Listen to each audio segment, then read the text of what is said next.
Shalom sahabat yang baik hati, salam sehat selalu bagi kita semuanya. Marilah kita bersatu di dalam doa.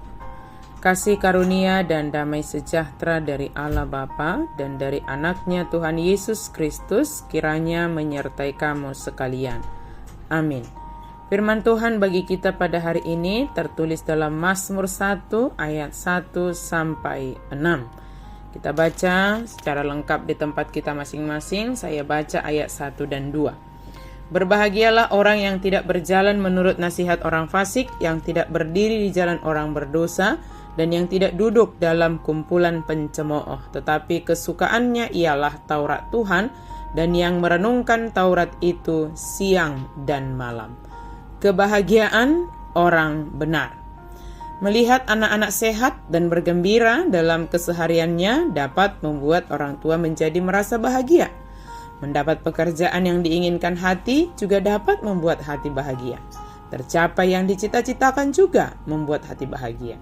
Semua orang pasti menginginkan kebahagiaan. Tidak ada orang hidup dengan tujuan agar sepanjang hidupnya mengalami kesusahan, mengalami penderitaan, sepanjang hidupnya mengalami kesedihan.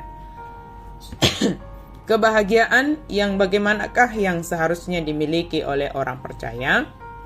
Yaitu kebahagiaan yang sesuai dengan kehendak Allah. Ada kebahagiaan yang tidak sesuai dengan kehendak Allah. Misalnya, dikala kita senang melihat orang susah, atau yang kita dambakan, kita dapatkan dengan mengorbankan orang lain. Hati kita bahagia karena tercapai keinginan hati kita. Tetapi, jika dengan mengorbankan orang lain, hal tersebut tidaklah dikehendaki Allah. Penulis memulai Mazmur ini dengan menyatakan sukacitanya menaati Allah dan menolak mendengarkan orang-orang yang tidak mempercayai atau menghina Dia.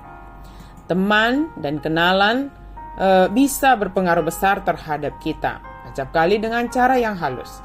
Apabila kita mempertahankan persahabatan dengan orang-orang yang menghina apa yang dianggap penting oleh Allah, kita bisa berdosa karena tidak mengacuhkan kehendak Allah. Sikap ini sama dengan menghina. Apakah teman-teman kita juga turut dalam membangun iman kita atau meruntuhkannya? Sahabat sejati akan menolong kita menjadi semakin dekat dengan Allah, bukan menghalangi hubungan kita dengan Allah.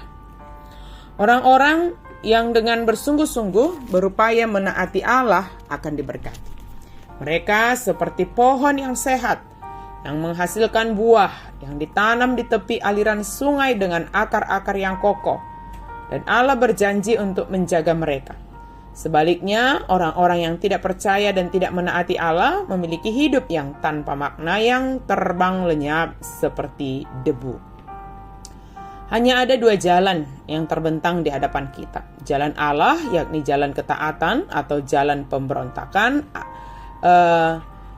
Jalan Allah, yakni jalan ketaatan, atau jalan pemberontakan, yakni jalan kehancuran. Pastikan kita untuk memilih jalan Allah, karena jalan yang sudah kita pilih menentukan bagaimana kita akan menjalani suatu kekekalan. Kita bisa belajar bagaimana mengikut Allah dengan merenungkan firman-Nya.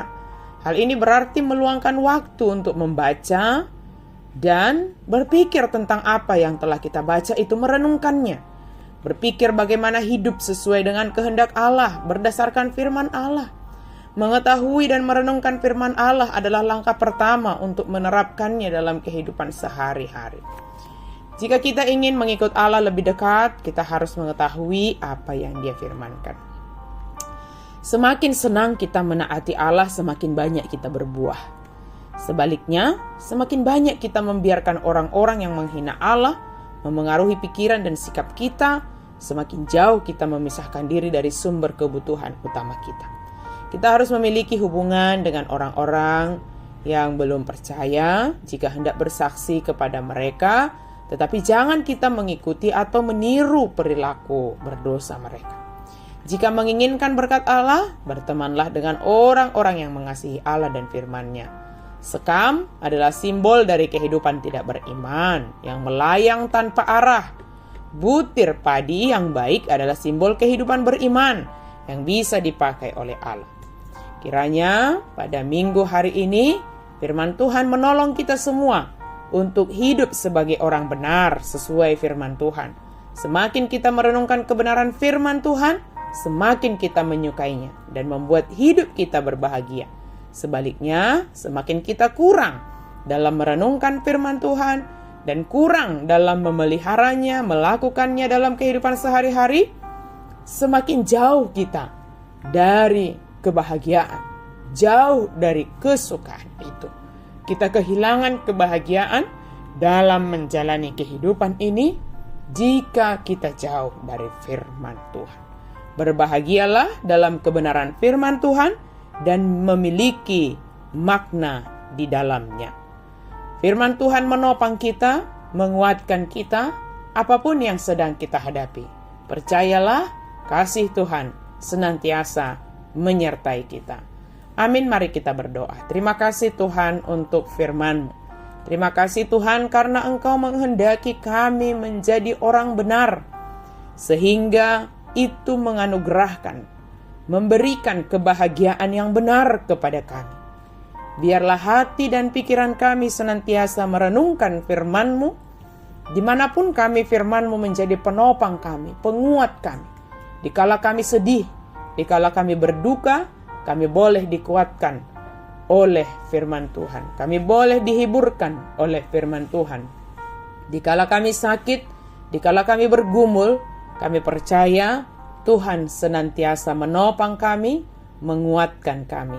Dalam nama Yesus kami berdoa dan bersyukur. Amin.